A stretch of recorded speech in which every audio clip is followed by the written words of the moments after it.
സ്വന്തം ഭാഗം 66. ശ്രീദേവ് അവളുടെ ടീഷർട്ടിൻ്റെ ഉള്ളിൽ കൂടി അവളുടെ വയറിൽ കൈയമർത്തി. ഒരു പിടച്ചിലൂടെ അവൾ അവൻ്റെ മുഖത്തേക്ക് നോക്കി. അപ്പോഴാണ് തൻ്റെ മുഖത്തോട് ചേർന്ന് നിൽക്കുന്ന ശ്രീദേവിൻ്റെ മുഖം അവൾ കാണുന്നത്. അപ്പോഴും ശ്രീദേവിൻ്റെ കൈകൾ അവളുടെ നേവൽ റിങ്ങിൽ തന്നെ അമരുന്നുണ്ടായിരുന്നു. ഇത് എനിക്ക് മാത്രം കാണാനുള്ളതാണെന്ന് ഞാൻ പറഞ്ഞിട്ടുള്ളതല്ലേ? ശ്രീദേവ് വളരെ പതിയെ ചോദിച്ചതും അവൾ കണ്ണുകൾ വിടർത്തി അവനെ നോക്കി. പറഞ്ഞിട്ടുണ്ടോ ഇല്ലയോ? ശ്രീദേവ് ചോദിച്ചു. ഉണ്ട്, പറഞ്ഞിട്ടുണ്ട്, അവളും പതിയെ പറഞ്ഞു. പിന്നെ എന്തിനാ എല്ലാവരെയും കാണിച്ചു കൊടുക്കുന്നത്? ശ്രീദേവ് ചോദിച്ചതും ഒന്നും മനസ്സിലാകാത്തതുപോലെ അവൾ അവൻ്റെ മുഖത്തേക്ക് നോക്കി. അപ്പോഴേക്കും അവൻ്റെ ചൂണ്ടുവിരൽ അവളുടെ പൊക്കിൾ ചുഴിയിൽ അമർന്നു. അവളിൽ നിന്നും ഒരു ശബ്ദം പുറത്തേക്ക് വരാൻ പോയതും ശ്രീദേവ് പെട്ടെന്ന് തന്നെ അവളുടെ ചുണ്ടുകളിൽ ചുണ്ടുകൾ ചേർത്തു. കാൽവിരലുകളിൽ കുത്തി ഒന്ന് ഉയർന്നു പൊങ്ങി. ശ്രീദേവ് അപ്പോഴും അവളുടെ ചുണ്ടുകളിൽ ആഴ്ന്നിറങ്ങിക്കൊണ്ടിരിക്കുകയായിരുന്നു. അവളുടെ കൈകൾ ശ്രീദേവിൻ്റെ മുതുകിൽ അമർന്നു. അപ്പോഴും അവൻ്റെ കൈകൾ അവളുടെ നേവൽ റിങ്ങിലും പരതി നടക്കുന്നുണ്ടായിരുന്നു. അവൻ്റെ ചുംബനത്തിൽ അവൾ തളർന്നു തുടങ്ങിയിരുന്നു.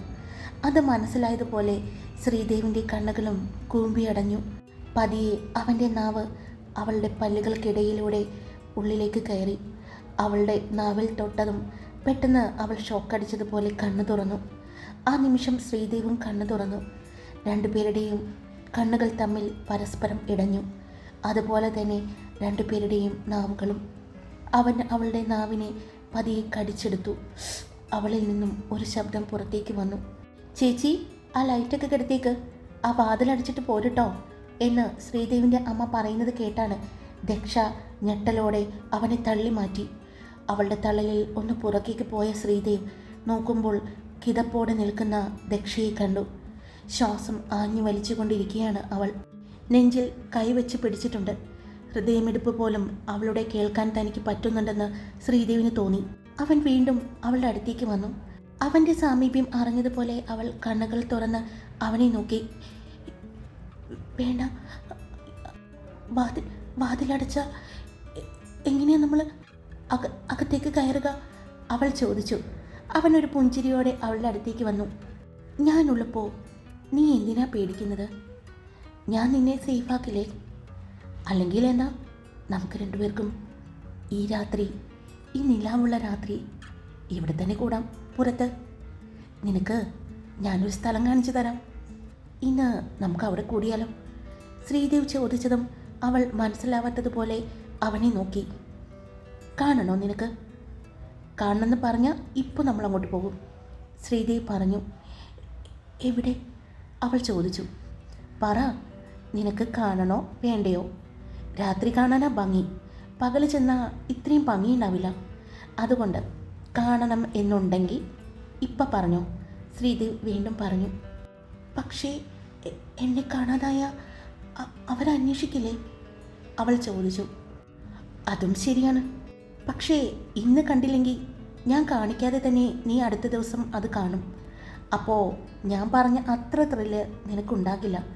അതുകൊണ്ട് എന്ത് വന്നാലും നമ്മൾ ഇപ്പോൾ തന്നെ പോയി കാണും.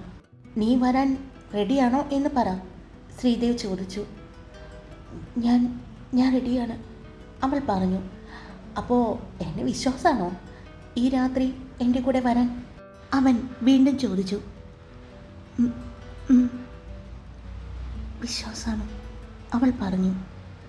അത് കേട്ടതും അവൻ വീണ്ടും അവളുടെ അടുത്തേക്ക് ചേർന്ന് നിന്നുകൊണ്ട് അവളുടെ ചുണ്ടിൽ അവൻ്റെ വിരലുകൾ കൊണ്ട് ഒന്ന് തഴുകി. ഞാൻ ഇങ്ങനെ ചെയ്തിട്ടും നിനക്ക് വിശ്വാസമാണോ എൻ്റെ ഒപ്പം വരാൻ? ശ്രീദേവ് ചോദിച്ചു. വിശ്വാസമാണ്, അവൾ പറഞ്ഞു. എന്നെ പോകാം, അതിനു മുമ്പ് ചെറിയൊരു പരിപാടിയുണ്ട് എന്ന് പറഞ്ഞ് അവൻ പോക്കറ്റിൽ നിന്നും ഫോണെടുത്തു. അവൻ ഫോണെടുത്ത് വിശ്വത്തിനെ വിളിച്ചു. എന്ത് പറ്റി? കാമുകൻ പുറത്ത് പെട്ടുപോയോ? ഞാൻ വന്ന് വാതിൽ തുറന്നു തരണോ?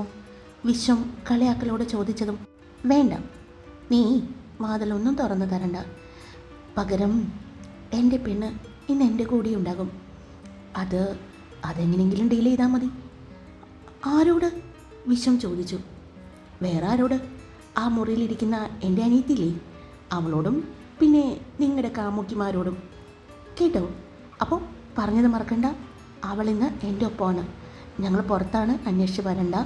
അമ്മ വാതിലടച്ചിട്ടുണ്ട്. അപ്പോൾ വെക്കുകയാണേ, ഡീൽ ചെയ്തോളണേ എന്ന് പറഞ്ഞ് ശ്രീദേവ് ഫോൺ കട്ട് ചെയ്ത് സ്വിച്ച് ഓഫ് ചെയ്തു.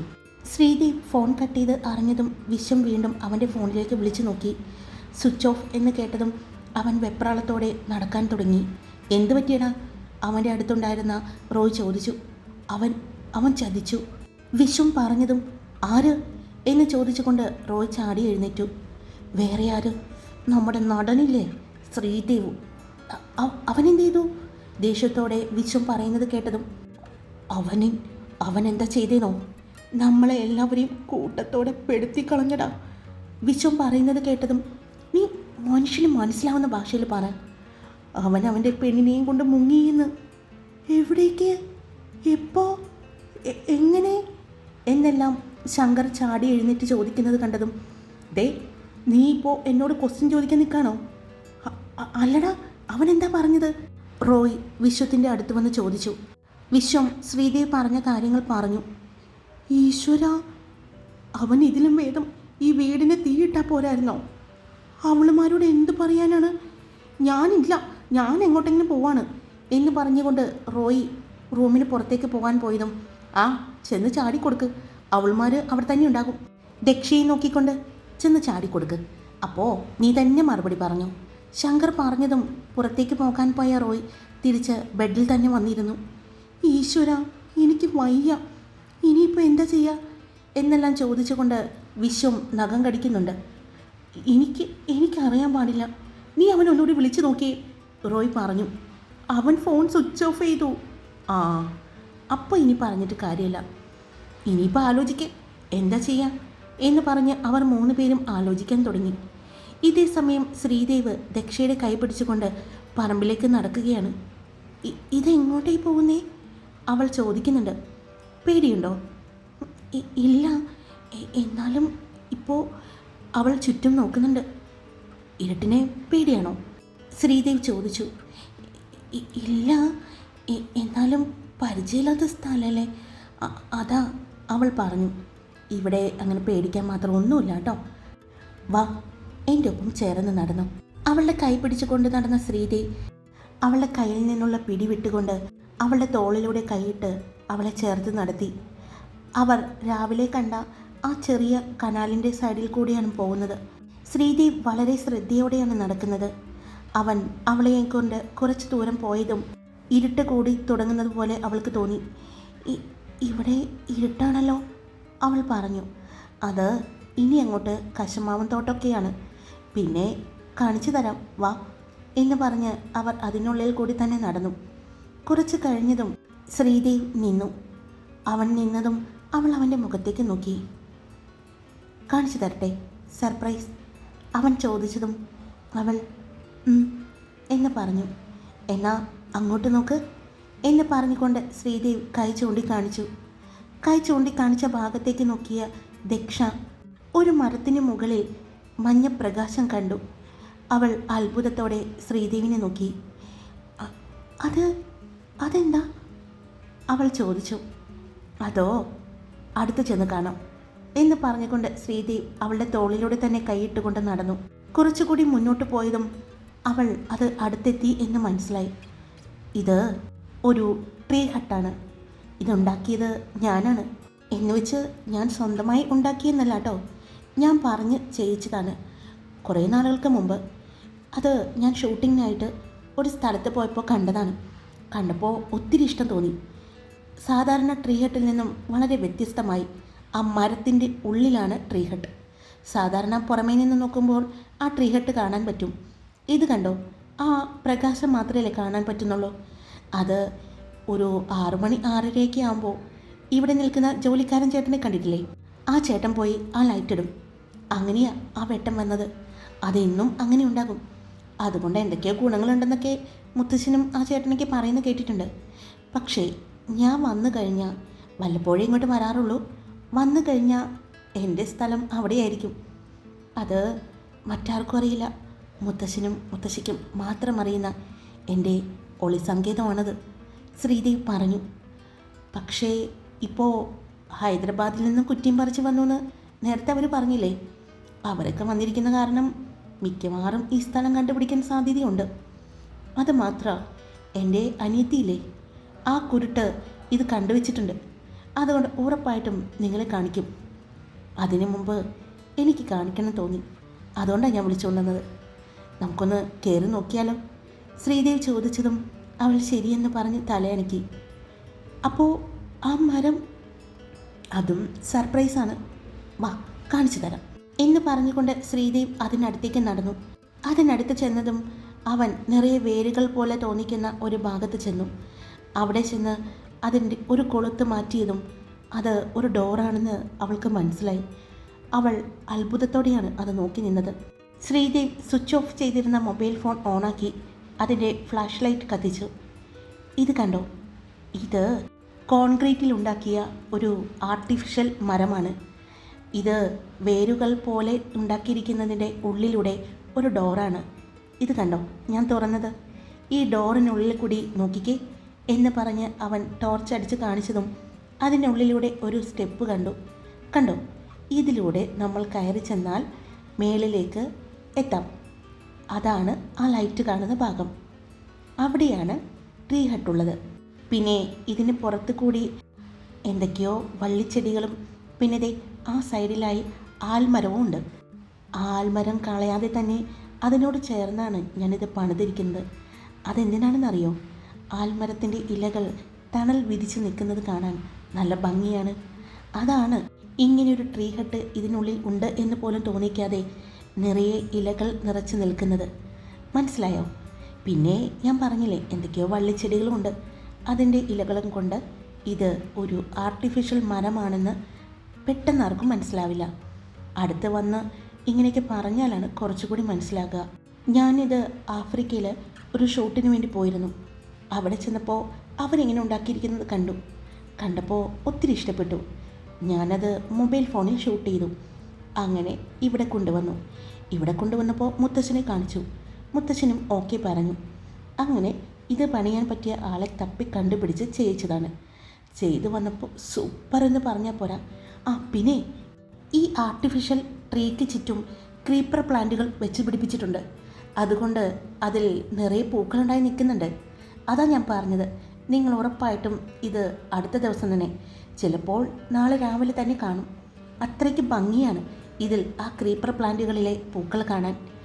ഇപ്പോൾ ഉണ്ടെന്നാണ് എനിക്ക് തോന്നുന്നത്. ഞാനും വന്നിട്ട് കുറേ നാളായി. നമുക്ക് നോക്കാം എന്ന് പറഞ്ഞുകൊണ്ട് ശ്രീദേവ് അവളുടെ കൈ പിടിച്ചുകൊണ്ട് തന്നെ അതിലൂടെ പടികൾ കയറി. ഇത് സാധാരണ പൂട്ടിയിടാറുണ്ട്, പക്ഷേ ഞാൻ വന്നത് കൊണ്ടായിരിക്കാം ആ ചേട്ടൻ ഇത് തുറന്നിട്ടത്. ആ ചേട്ടനറിയാം എനിക്കൊരു തോന്നലിൽ ഞാൻ എപ്പോഴും ഇങ്ങോട്ട് വരും. അതിന് രാത്രിയെന്നോ പകലെന്നോ ഇല്ല എന്ന്. അതുകൊണ്ട് ആ ചേട്ടൻ തന്നെ ചെയ്തതാവാനാണ് സാധ്യത. നമുക്ക് നോക്കാം. ഇത് ഞാൻ വന്നത് കൊണ്ട് തുറന്നിട്ടതാണെങ്കിൽ നമുക്കിപ്പോൾ കാണാം എന്ന് പറഞ്ഞുകൊണ്ട് മൊബൈലിൻ്റെ ഫ്ലാഷ് ലൈറ്റിലാണ് അവൻ അവളെയും കൊണ്ട് കയറി മുകളിലേക്ക് ചെന്നതും നല്ല ഭംഗിയുണ്ടെന്ന് അവൾക്ക് തോന്നി. അവൻ ഒരു മിനിറ്റ് എന്ന് പറഞ്ഞുകൊണ്ട് അവൻ കയറി ചെല്ലുന്ന ഭാഗത്തെ ഡോറ് തുറന്നു. അപ്പോൾ ആ മഞ്ഞപ്രകാശം അവിടെയെല്ലാം കാണാൻ പറ്റുന്നുണ്ട്. അവൾ അതിനുള്ളിലേക്ക് നോക്കിയതും അവളുടെ കണ്ണുകൾ ഒന്ന് വിടർന്നു. അത്രയും മനോഹരമാണ് അവിടെ കാണാനെന്ന് അവൾക്ക് തോന്നി. ശരിക്കും ഒരു വീടിൻ്റെ ലിവിങ് റൂം പോലെ തന്നെ സെറ്റ് ചെയ്തിരിക്കുന്നു. ലിവിങ് റൂം എന്ന് പറയാൻ പറ്റില്ല, എല്ലാം ഉണ്ടെന്ന് അവൾക്ക് തോന്നി. ഒറ്റ നോട്ടത്തിൽ കണ്ടപ്പോൾ തന്നെ അവൾക്ക് ഒത്തിരി ഇഷ്ടപ്പെട്ടു. അവൾ തിരിഞ്ഞ് ശ്രീദേവിനെ നോക്കി. അവളെ തന്നെ നോക്കിക്കൊണ്ട് കൈ കെട്ടി അവളെ തന്നെ നോക്കി നിൽക്കുകയാണ് ശ്രീദേവ്. എന്തായി, ഇഷ്ടപ്പെട്ടോ? ശ്രീദേവ് ചോദിച്ചു. ഒത്തിരി, ഞാനിതുവരെ ഇങ്ങനെ കണ്ടിട്ടേയില്ല, ആദ്യമായിട്ടാണ് അവൾ പറഞ്ഞു. എനിക്ക് മനസ്സിലായി, നിന്റെ ഈ കണ്ണുകളിലെ തിളക്കം കണ്ടപ്പോൾ തന്നെ എനിക്ക് മനസ്സിലായി എന്ന് പറഞ്ഞുകൊണ്ട് അവൻ അവളുടെ അടുത്തേക്ക് വന്ന് അവളുടെ തോളിലൂടെ കൈയിട്ടു. ഇവിടെ മുഴുവനും സോളാറാണ് ഫിക്സ് ചെയ്തിരിക്കുന്നത്. ഈ സോളാറിലൂടെ വർക്ക് ചെയ്യുന്ന ഈ ഫ്രിഡ്ജ്, ഈ TV, ഇവിടെയുള്ള എല്ലാം സോളാറിലാണ് വർക്ക് ചെയ്യുന്നത്. ഇത് കണ്ടോ, ഞാൻ വരുമെന്ന് അറിയുന്നത് കൊണ്ടാണ് ആ ചേട്ടൻ ഇത് ലോക്ക് മാറ്റിയിട്ടതെന്ന് ഞാൻ പറഞ്ഞില്ലേ. അത് എന്താണെന്ന് മനസ്സിലായോ? ശ്രീദേവ് ചോദിച്ചു. ഇല്ല, അവൾ പറഞ്ഞു. വാ കാണിച്ചു തരാം എന്ന് പറഞ്ഞ് അവിടെ ഇരിക്കുന്ന ഒരു മിനി ഫ്രിഡ്ജിൻ്റെ അടുത്തേക്കാണ് അവളെ കൊണ്ടുപോയത്. അവൻ ആ ഫ്രിഡ്ജ് തുറന്നതും അതിൽ ബിയർ മുതൽ ഇളനീർ, ജ്യൂസുകൾ, ചോക്ലേറ്റുകൾ, അങ്ങനെ എല്ലാം തന്നെ ഉണ്ട്. കണ്ടോ, ഇത് ഞാൻ വരുന്നത് കൊണ്ട് ആ ചേട്ടൻ റെഡിയാക്കി വെക്കുന്നതാണ്, ശ്രീദേവി പറഞ്ഞു. അവിടെ ഒരു സിങ്ക് ചെയറും പിന്നെ ചെറിയൊരു മിനി കിച്ചൺ പോലെയും സെറ്റ് ചെയ്തിട്ടുണ്ട്. മറ്റൊന്നും അവിടെ ഇല്ല എന്ന് അവൾക്ക് തോന്നി. ഇഷ്ടപ്പെട്ടോ? ശ്രീദേവി ചോദിച്ചു. ഒത്തിരി ഇഷ്ടപ്പെട്ടു, അവൾ പറഞ്ഞു. എന്നാൽ പിന്നെ നമ്മുടെ ഫസ്റ്റ് നൈറ്റ് ഇവിടെ ആക്കിയാലോ? ശ്രീദേവി പെട്ടെന്ന് ചോദിച്ചതും അവൾ ഞെട്ടലോടെ അവനെ നോക്കി. ഹായ്, എല്ലാവരും സുഖമായിട്ടിരിക്കുന്നോ? ഞാൻ സുഖമായിട്ടിരിക്കുന്നു. ഞാൻ ഈ വീഡിയോയ്ക്ക് വോയിസ് കൊടുക്കുമ്പോൾ ഭയങ്കര മഴയായിരുന്നു. മഴ എന്ന് പറഞ്ഞാൽ പോരാ, എന്തൊരു മഴയായിരുന്നെന്നറിയോ? അതുകൊണ്ട് വീഡിയോയിലെല്ലാം മഴയുടെ ശബ്ദം ഉണ്ടെന്ന് തോന്നുന്നു. ഒന്ന് കമൻറ്റ് ചെയ്തേക്കണേ. ഇഷ്ടപ്പെട്ടാൽ ലൈക്ക് ചെയ്യുക, നിങ്ങളുടെ അഭിപ്രായങ്ങൾ കമൻറ്റ് ചെയ്യുക. സബ്സ്ക്രൈബ് ചെയ്യാതെ കേൾക്കുന്നുണ്ടെങ്കിൽ സബ്സ്ക്രൈബ് ചെയ്ത് സപ്പോർട്ട് ചെയ്യുക. Love you all. It's me Karthika.